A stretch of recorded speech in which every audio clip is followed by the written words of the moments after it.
Film की शुरुआत में हम एक लड़के जे और उसकी छोटी सी फैमिली को देखते हैं जो हंसी खुशी अपनी जिंदगी गुजार रहे थे। फैमिली में उसकी वाइफ और दो छोटी बेटियां थी। अब जे कुछ दिनों के लिए काम के सिलसिले में बाहर जाने वाला था, जो बात उसकी फैमिली को बिल्कुल भी पसंद नहीं आती, इसलिए वो काफी उदास हो गई थी। जिस पर वो अपनी फैमिली को समझाता है कि मैं जल्द वापस लौटूंगा और वापस आने के बाद तुम्हें बहुत सा वक्त दूंगा, मतलब हम बहुत सारा टाइम एक साथ गुजारेंगे। फिर तभी हम एक अनजान आदमी को जी के घर के बाहर देखते हैं, जो खिड़की से इनके घर में ही देख रहा था। जी को भी घर के बाहर किसी के चलने की आवाज सुनाई देती है। उसे एहसास हो जाता है कि बाहर कोई है, मगर फिर भी वो उस पर ध्यान नहीं देता। कुछ देर के बाद वो देखता है कि घर का मेन दरवाजा खुला हुआ है, जबकि कुछ देर पहले तो वो बंद था, जिससे वो समझ जाता है कि बाहर से जिस आदमी की आहट आई थी वो चोर था, जो अब दरवाजा खोलकर उनके घर घुस आया है। और फिर तभी उसे अपनी वाइफ के चीखने की आवाज सुनाई देती है। वो जब भागकर किचन में जाता है तो देखता है कि उसकी वाइफ बेहोश पड़ी है और तो उसका खून भी निकल रहा है। ये देख वो घबरा जाता है, चाकू उठाकर अपनी दूसरी बेटी को लेने जाता है, जो बेड के नीचे छुपी हुई थी। बच्ची काफी डरी हुई भी थी। जे अपना हाथ आगे करके उसे वहाँ से बाहर आने का कहता है, मगर तभी पीछे से वो अनजान आदमी, वो चोर आ जाता है और जे पर हमला करके उसे बेहोश कर देता है।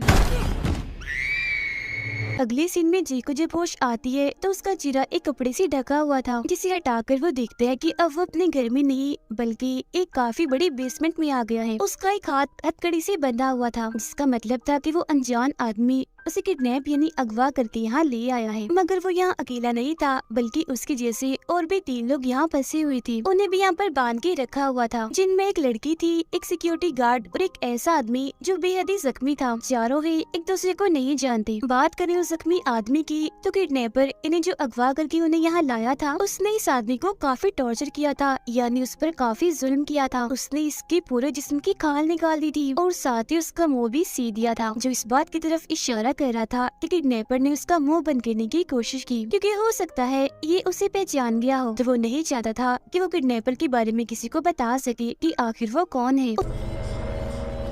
उसकी हालत काफी बुरी थी, जिस्म से खून निकल रहा था और मुंह भी बुरी तरह सिला हुआ था। तो ना तो वो बोल पा रहा था और ना ही हिल पा रहा था, बस जिंदा लाश की तरह सहमा हुआ एक कोने में पड़ा हुआ था। अब जी उस लड़की और सिक्योरिटी गार्ड से पूछता है कि आखिर वो किडनैपर कौन हो सकता है और उसने हमें अगवा क्यों किया और यहाँ कैद करके क्यों रखा हुआ है। मगर जी के साथ साथ वो भी इस बारे में कुछ नहीं जानते थे। वो कहते हैं कि हम बस इतना जानते हैं कि पता नहीं किस वजह से, मगर वो किडनैपर हमें टॉर्चर करना चाहता है, हम पर जुल्म करना चाहता है, जैसा उसने इस आदमी के साथ किया। जिसके जवाब में जे चिल्लाकर कहता है, मैं बहुत अच्छा इंसान हूँ, मैंने अपनी जिंदगी में कोई गलत काम नहीं किया जिसकी मुझे सजा मिले, और जो कुछ ये मेरे साथ हो रहा है ऐसा नहीं होना चाहिए। अब कुछ घंटों के बाद यहाँ की लाइट बंद होकर जल जाती है। दरअसल ये किस्म का सिग्नल था कि किडनैपर यहाँ आ रहा है। किडनैपर यहाँ आकर एक छोटे से रास्ते से गोश्त का एक टुकड़ा इनके खाने के लिए यहाँ पर फेंक देता है, जिससे वो लड़की जल्दी से उठा लेती है और उसके हिस्से करके गार्ड और जे की तरफ फेंक देती है। मगर जे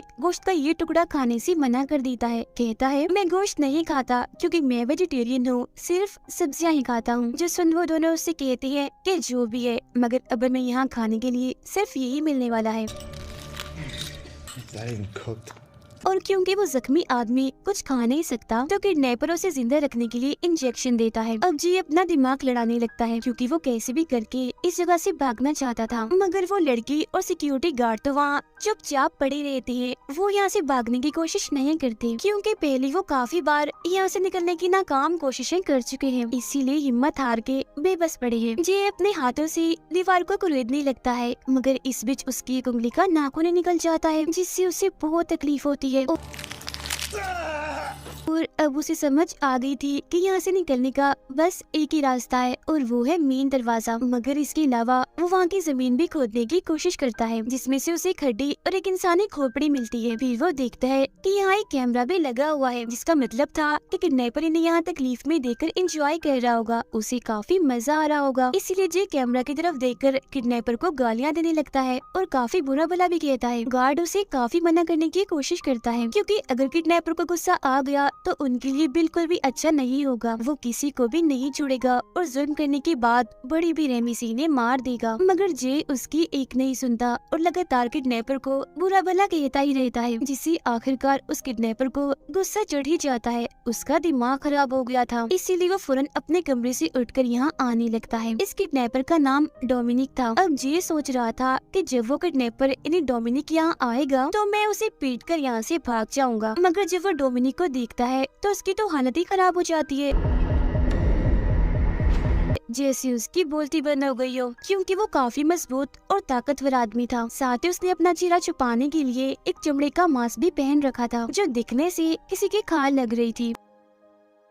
अब जे डरा तो हुआ था, मगर वो हिम्मत करके डोमिनिक से पूछता है कि मेरी फैमिली कहाँ है, वो ठीक है ना, तुमने उनके साथ तो नहीं कुछ कर दिया। मगर वो उसकी बातों का कोई जवाब नहीं देता, चुपचाप ही वहाँ खड़ा होकर वो बस उसे घूरे ही जा रहा था। जिसके बाद वो जख्मी आदमी को कमरे के बिल्कुल बीच में ले आता है। फिर वो अपना चाकू लड़की को देता है और उसे मजबूर करता है कि जख्मी आदमी के पेट को काट कर उसकी खाल मुझे दो। अब उसके पास और कोई रास्ता नहीं था, इसीलिए वो ऐसा ही करती है। वो बेचारा पहले ही जख्मी था, तो ये उसे चाकू से काट कर उसकी खाल डोमिनिक को दे देती है। जिसके बाद वो उसे वापस उसकी जगह पर भेज देता है। जिसके बाद वो चाकू को जे के पास फेंकता है और उसे भी बिल्कुल यही चीज करने को कहता है, मतलब उसका मांस काटने को। मगर वो चाकू लेकर उल्टा डोमिनिक पर ही हमला कर देता है। लेकिन वो ठीक वक्त पर पीछे हट गया था, तो सिर्फ मामूली सा ही चाकू उसे लगता है,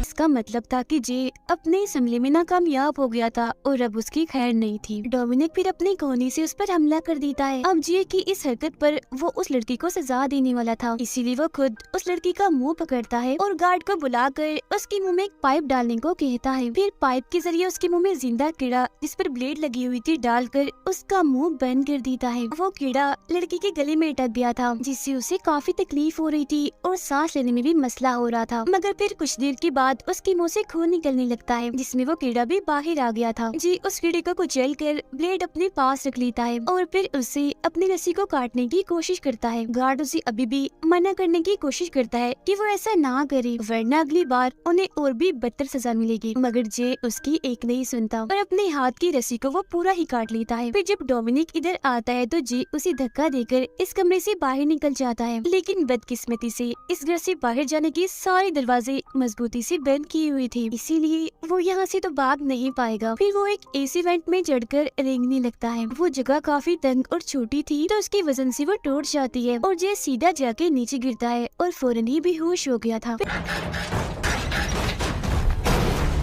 फिर जब उसे होश आती है तो वो दोबारा से खुद को उसी जगह पर पाता है जहाँ वो पहले बंधा हुआ था। मगर इस बार डोमिनिक ने उसके हाथ एक काफी मजबूत जंजीर से बांध दिए थे। जिसके बाद डोमिनिक दोबारा से अंदर आता है जी को उसकी की सजा देने के लिए। वो गार्ड को चाबी देकर उसके हथकड़ी खोलता है, जिसके बाद उसे एक हथौड़ा और 2 कील्स भी देता है। वो उसे समझाता है कि इन दोनों कीलों को जी के हाथों में ठोक दो ताकि वो यहाँ से निकल ना पाए। तब गार्ड ऐसे ही करता है, वो हथौड़े से जे के दोनों हाथों पर कील लगा देता है और क्योंकि ये चीज काफी भयानक और दर्दनाक थी तो जे तो वहीं पर ही बेहोश हो जाता है। फिर जब उसे होश आती है तो वो देखता है कि मेरे दोनों हाथ दीवार से टुके हुए हैं कील्स के जरिए। जाहिर है ऐसा होने से भी उसे बहुत दर्द हो रही थी, मगर फिर वो मजीद दर्द बर्दाश्त करते हुए कैसे भी करके अपने हाथों को कीलों से आजाद कर लेता है। ये काफी तकलीफ देह सीन था, मगर वो चैन की सांस लेता है। फिर थोड़ी देर के बाद वो उन लोगों से कहता है कि जरूर हम चारों का इस किडनैपर डोमिनिक के साथ कोई लेना देना है, इसीलिए तो वो हमें इतना टॉर्चर कर रहा है। जुल्म की सारी हदें उसने पार कर दी है। मगर उन दोनों को तो इस बारे में कुछ भी याद नहीं आ रहा था कि हमारा इससे क्या वास्ता हो सकता है और हमने इसका क्या बिगाड़ा। उनकी ये बातें सुनकर वो जख्मी आदमी कुछ बोलने की कोशिश करता है। ऐसा लग रहा था जैसे वो उन्हें कुछ बताना चाह रहा हो। फिर वो अपनी उंगली से रेत पर एक निशान बनाता है, जिसके बाद वो बड़ी तकलीफ सहकर अपने मुंह के टांगे तोड़ देता है, अपना मुंह चीर कर, और बस एक ही लफ्ज वो बोलता है, हॉर्स शू। ये दरअसल लोहे की एक ऐसी चीज होती है जो घोड़े के पैर में लगाई जाती है। अब क्योंकि वो पहले इतना जख्मी था तो अब भी इतना दर्द सहने की वजह से उसकी मौत हो जाती है। अब ये एक लफ्ज हॉर्स शू सुनकर जी एकदम चौंक गया था, क्योंकि वो समझ चुका था कि हमारा आपस में और इस किडनैपर के साथ क्या ताल्लुक है। जो जानने के लिए हम कहानी में चले जाते हैं 20 साल पीछे, जहाँ हम देखते हैं कि जी के बचपन में यानी जब वो छोटा था, छुट्टियां गुजारने अपनी फैमिली के साथ एक जगह पर आया था जो जंगल जैसी थी। यहाँ उसकी दोस्ती 3 बच्चों से हो गई थी, जो और कोई नहीं बल्कि वही है जो बेसमेंट में इसके साथ कैद थे, मतलब वो लड़की, गार्ड और जख्मी आदमी। फिर एक रात जय इन तीनों को एक कहानी सुनाता है जो सच्ची थी कि इस जंगल में एक फार्म हाउस है जहाँ एक किसान रहता है। कुछ वक्त पहले ही उसकी वाइफ की मौत हो गई थी और तभी से वो पागल हो गया है। उसने अपने ही बेटे को अपने फार्म हाउस जो उसका घर था वहाँ पर ही कैद करके रख लिया और उसे इतना टॉर्चर किया कि उसकी सारी खाली उतार दी। और फिर एक दिन तेजधार कुल्हाड़ी से उसने अपने ही बेटे को मार दिया। कहा जाता है कि वो किसान आज भी जिंदा है जो अपने उसी फार्म हाउस में रहता है, और वो फार्म हाउस पता कहाँ है? इसी जंगल में। और वो इसी जंगल में घूम रहा है अपने अगले शिकार के लिए। वो तीनों बच्चे जो कि इस कहानी पर यकीन नहीं करते कि उन्हें ये बस मन घड़त लगती है। और फिर तभी एक बच्चा इन्हीं डोमिनिक इनके पास आता है। जी हाँ, बिल्कुल ये वही बच्चा था जो बड़ा होकर वो किडनैपर बना। वो इन्हें बताता है कि मैं भी अपनी फैमिली के साथ यहाँ छुट्टियाँ गुजारने आया हूँ और आप चारों से दोस्ती करना चाहता हूँ। मगर ये लोग उसे दोस्ती तो नहीं करती बल्कि उसे परेशान करके मजे लेने का सोचते हैं। वो उसे कहती है कि अगर तुम हमारे ग्रुप में शामिल होना चाहते हो तो तुम्हें कुछ डियर्स को पूरा करना होगा, मतलब जो हम तुम्हें करने को कहेंगे वो तुम्हें करना ही होगा। जो सुनकर डोमिनिक इसके लिए मान जाता है। सबसे पहले वो लड़की इन्हीं जे की दोस्त डोमिनिक को एक कीड़ा अपने मुंह में रखने के लिए बोलती है, जिसके बाद जे का दूसरा दोस्त जो मौजूदा वक्त में गार्ड है उसके मुँह पर हाथ रख देता है, जिससे वो कीड़ा डोमिनिक को निगलना पड़ता है। इसके बाद वो लड़की एक मकड़ी को डोमिनिक के सर पर छोड़ देती है, तब वो मकड़ी उसके चेहरे पर रेंगती हुई कान में घुसकर उसे काट लेती है, जिससे उस बेचारे को इतनी दर्द होती है कि वो चिल्लाते हुए वहाँ से भागने लगता है। मगर ये चारों अभी भी उसका पीछा नहीं छोड़ते और उसे पकड़ लेते हैं, जिसके बाद उसे जमीन से बांध दिया जाता है। अब जे का दूसरा दोस्त अपनी बोतल से वो सारे कीड़े निकालकर उसके मुंह पर छूट देता है। वो बेचारा अपनी मदद करने के लिए कुछ कर भी नहीं सकता था, और ये लोग भी इतने बुरे होते हैं कि उसे अकेला ही ऐसे छोड़कर यहाँ से चले जाते हैं। मगर जाते जाते वो उसे एक चेतावनी देकर जाते हैं कि ख्याल रखना कहीं कोई कीड़ा तुम्हारी आँख में न घुस जाए, वरना वो तुम्हारा दिमाग खा जाएगा। वो एक किस्म का उसका मजाक बना रहे थे, उसकी बेबसी पर हंस रहे थे। फिर अगले दिन जब डोमिनिक वापस आता है तो उसके माँ बाप लड़ रहे थे, तब वो तंग आकर वैन से निकलकर बाहर आता है और वहीं एक जगह पर बैठ जाता है। तभी इधर वो लड़की इन्हीं जे की दोस्त भी आती है और उसके साथ आकर बैठ जाती है। वो देखती है कि डोमिनिक के हाथ पर एक निशान है जो और कोई नहीं बल्कि हॉर्स शो का था, जो डोमिनिक ने खुद ही बनाया था उस वक्त जब उसके माँ बाप ने उसका पसंदीदा घोड़ा बेच दिया था। जिसके बाद जे की दोस्त उसे अपनी बातों में फंसाकर उसे पुराने फार्म हाउस के पास ले आती है जहाँ वो पागल किसान रहता था, यानी जिसकी कहानी जे सुना रहा था। अब तभी इधर उस लड़की के बाकी दोस्त भी आ जाते हैं। वो डोमिनिक से कहती हैं कि तुम हमें इस फार्म हाउस के अंदर जाके दिखाओ, अगर तुमने ऐसा कर लिया तो फौरन हम तुम्हें अपने ग्रुप में शामिल कर लेंगे। अब जैसे डोमिनिक उस फार्म हाउस में जाता है तो वो चारों उसे वही छोड़कर भाग जाते हैं। जाते जाते वो लोग ये देख चुके थे कि फार्म हाउस में कोई था जो जरूर वो पागल किसान हो सकता है, और वो अब डोमिनिक को पकड़ लेता है। अब उसके बाद ये चारों दोस्त अपने अपने घर चले गए थे, फिर ये दोबारा कभी नहीं मिले, और आज इधर आकर ही इनका आमना सामना हुआ, जब भी तो वो एक दूसरे को पहचान नहीं पाए। और बात करें उस बच्चे डोमिनिक की, वो भी लापता हो गया था, वापस अपने घर कभी भी नहीं आया। और फिर जब पुलिस ने इनसे पूछताछ की तो इन्होंने तब भी उसकी मदद नहीं की, ना ही पुलिस को डोमिनिक और ना ही उस फार्म हाउस और किसान के बारे में बताया। फिर इसके बाद दिखाया जाता है कि वो पागल किसान सच में उस फार्म हाउस में रहता था। उसने डोमिनिक को वही अपने पास रख लिया और फिर उसे अपना बेटा समझकर वो पालने लगा, और वही उसकी परवरिश कर रहा था। तो उसके दिमाग में वो ये भी डालता रहा कि जो तुम्हारे असली माँ बाप है और जो तुम्हारे दोस्त है वो सब बहुत ही बुरे लोग हैं, क्योंकि वो तुम्हें यहाँ छोड़कर जो चले गए, सिर्फ मैं ही अच्छा हूँ तो तुम मेरे साथ ही रहो। मगर जब जब डोमिनिक ने वहाँ से भागने की कोशिश की तो ये किसान उसे पकड़ लेता है और उसे काफी मारता पीटता है, टॉर्चर करता है। मगर फिर धीरे धीरे डोमिनिक इस किसान को ही अपना बाप समझने लगा, जिसके बाद दोनों हंसी खुशी रहने लगे। किसान ने उसे एक काफी ताकतवर मजबूत इंसान बनाया, मगर एक गलत बात उसके जहन में डाल दी कि अगर किसी इंसान की बुराई को उसके अंदर से निकालना है तो ऐसा करो, उस इंसान को टॉर्चर करो, तब तकलीफ सहकर इंसान वो बुराई छोड़ देगा। अब इस फार्म फार्म हाउस में एक ऐसा कमरा था जहाँ डोमिनिक को जाने की इजाजत नहीं थी, मगर फिर जब वो बड़ा और समझदार हुआ तो आखिरकार वो चोरी चुपके से उस कमरे में चला ही गया। हाँ, कर उसे पता चला कि इस किसान का दिमागी तवाज़ुन ठीक नहीं है, ये पागल है और पागलपन की वजह से इसने अपने ही बेटे को मार दिया। मतलब जय ने जो बात बताई थी वो सच थी। इसके अलावा उसे एक हैरान करने वाली बात ये भी पता चलती है कि इस पागल इंसान ने डोमिनिक के माँ बाप की वैन में भी आग लगा दी थी, जिसमें जलकर दोनों ही मारे गए। उसने ऐसा इसलिए किया था ताकि डोमिनिक हमेशा उसके साथ रहे और कोई उसे ढूंढने न आ सके। ये सब जानकर उसे काफी बुरा लगता है, साथ ही इस पागल किसान पर उसे गुस्सा भी आ रहा था। मगर तभी इधर वो किसान भी आ जाता है और डोमिनिक को इस कमरे में देखकर उसे काफी गुस्सा आ गया था, इसीलिए वो उसे काफी मारता पीटता है, क्योंकि वो समझ गया था कि क्योंकि डोमिनिक सारी सच्चाई जान चुका है तो अब की बात कभी भी वो मुझे अपना डैड नहीं समझेगा। तो इसीलिए वो उसे रस्सी से बांधकर उबलते हुए पानी में डुबोकर मारने की कोशिश करता है। लेकिन उसकी किस्मत अच्छी थी, वो जैसे तैसे करके वहाँ से निकल कर रस्सी से आजाद हो जाता है और किसान को ही बेहोश कर देता है।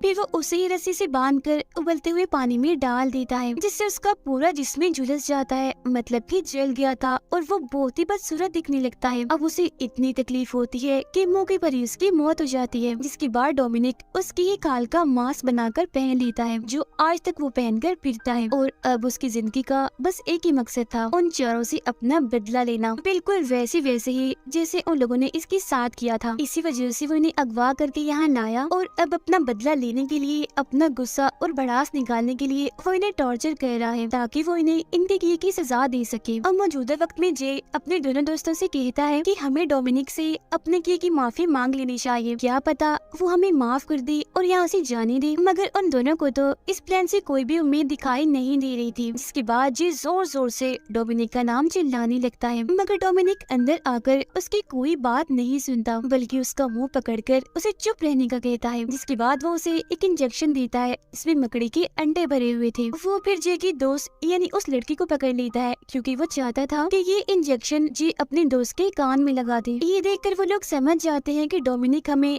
बिल्कुल वैसे टॉर्चर कर रहा है जैसे 20 साल पहले इन लोगों ने उसे किया था। फिर कुछ देर के बाद जे बेहोश होने का नाटक करता है। फिर जब डोमिनिक वहाँ आता है तो तीनों उस पर हमला कर देते हैं और उसे मारने की कोशिश करते हैं, लेकिन क्योंकि वो काफी मजबूत था तो अकेला ही इन पर भारी था, इसीलिए वो उन्हें काफी मारता पीटता है। जिसके बाद वो एक चाकू उठाकर गार्ड यानी जे की दोस्त की आँख को काट देता है और उस लड़की से कहता है कि कीड़ा उठाकर फौरन इसकी आँख में डाल दो। तो वो ऐसे करती है और एक कीड़ा उठाकर उसकी आँख में डाल देती है। जिसके बाद डोमिनिक यहाँ से चला जाता है, मगर अब की बार वो अपना एक चाकू इधर ही भूल गया था, जिसे उठाकर जी अपनी और अपने दोस्त की हथकड़ी खोल देता है। जिसके बाद वो अपने दोस्त की आँख को पूरा काट के बाहर निकाल देता है, क्योंकि कीड़ा उसकी कटी हुई आँख पर काट रहा था। जिसके बाद उसका दोस्त जी से कहता है कि ये चाकू तो मुझे दे दो, ताकि जब डोमिनिक अंदर आए तो मैं उसे लड़कर खुद को बचा पाऊँ। मगर जे तो चाकू देने से साफ साफ मना कर देता है, इसीलिए उन दोनों के बीच इस चाकू की वजह से लड़ाई हो जाती है। तभी इस लड़ाई को रोकने के लिए लड़की गार्ड के सर पर पत्थर मारती है, तब गलती से वो चाकू उसके मुंह में घुस जाता है, जिससे उसका इतना खून बहता है कि मौके पर ही उसकी मौत हो जाती है। जिसके बाद वो लड़की चाकू उठाकर उसे जी की तरफ कर देती है और कहती है कि इस सब में डोमिनिक का नहीं बल्कि हमारा ही कसूर है, क्योंकि हम लोग ही उसे उस फार्म हाउस में छोड़कर आए थे, जहाँ उसके किसान ने उसकी परवरिश करके उसे इतना जालिम बना दिया और हमने तो उसकी मदद भी नहीं की थी, पुलिस को भी उसके बारे में कुछ नहीं बताया था। मगर तभी इधर डोमिनिक आकर लड़की को पकड़ लेता है और फौरन उसे अपना चाकू भी छीन लेता है। अब यहाँ जी भी उसे अपने किए की माफी मांगता है कि प्लीज तुम हमें माफ कर दो और यहाँ से जाने दो। हम जानते हैं कि हमने बचपन में तुम्हारे साथ बहुत गलत किया, जिसके लिए हम शर्मिंदा हैं। अब डोमिनिक भी उसकी इन बातों में आ ही जाता है, जिसका फायदा उठाकर जे पहले उसका मास्क हटाता है और फिर उसके हाथ से चाकू भी ले लेता है। लेकिन इसके बावजूद भी डोमिनिक नहीं रुकता, अभी भी वो लड़की का गला घोटकर उसे मारने की कोशिश करता है, क्योंकि सबसे ज्यादा इसने उसे परेशान किया था बचपन में। तब ये देखकर जे चाकू से उस पर वार करने की कोशिश करता है, मगर जैसे डोमिनिक मुड़ता है तो आगे तो लड़की थी, इसीलिए चाकू उसके अंदर ही घुस जाता है। जिसके बाद उसके मुँह से ढेर सारी मकड़ियाँ भी निकलती है, जो उन्हीं अंडों की थी जिसका इंजेक्शन उसके कान में लगाया था। अब डोमिनिक उस चाकू से लड़की के जिस्म को चीर चीरकर उसे जान से मार डालता है। अब क्योंकि जी अकेला ही जिंदा बचा था तो मौके का फायदा उठाकर वो यहाँ से भाग जाता है, मगर फार्म हाउस से बाहर निकलने का रास्ता उसे अभी भी नहीं मिलता। तभी इधर डोमिनिक आकर उसे पकड़ लेता है और उसे काफी बुरी तरह मारता है, जिसके बाद वो जी को भी उसे पानी में डुबोकर मारने की कोशिश करता है, लेकिन वो खुद को छुड़वाकर एक हैंडल से उसके मुंह पर काफी बार हमला करता है और फिर आखिरकार जी इस फार्म हाउस से बाहर निकल आता है, बाहर यानी जंगल में, जिसके बाद वो आगे बढ़ने लगता है। लेकिन डोमिनिक अभी भी उसकी जान नहीं छोड़ता, उसका पीछा करते करते वो जंगल में भी आ गया था। वो फिर जी को पकड़कर उसका गला दबाकर मारने की कोशिश करता है, लेकिन जी एक चाकू जो वो छुपाकर अपने साथ लाया था डोमिनिक में घुसा देता है, जिससे उसकी मौत हो जाती है। इसके बाद जी वहाँ से उठकर पास ही की पुलिस स्टेशन में जाने लगता है, जहाँ पुलिस उसे ले जाकर उसके घर पर छोड़ देती है। उसकी फैमिली उसका इंतजार कर रही थी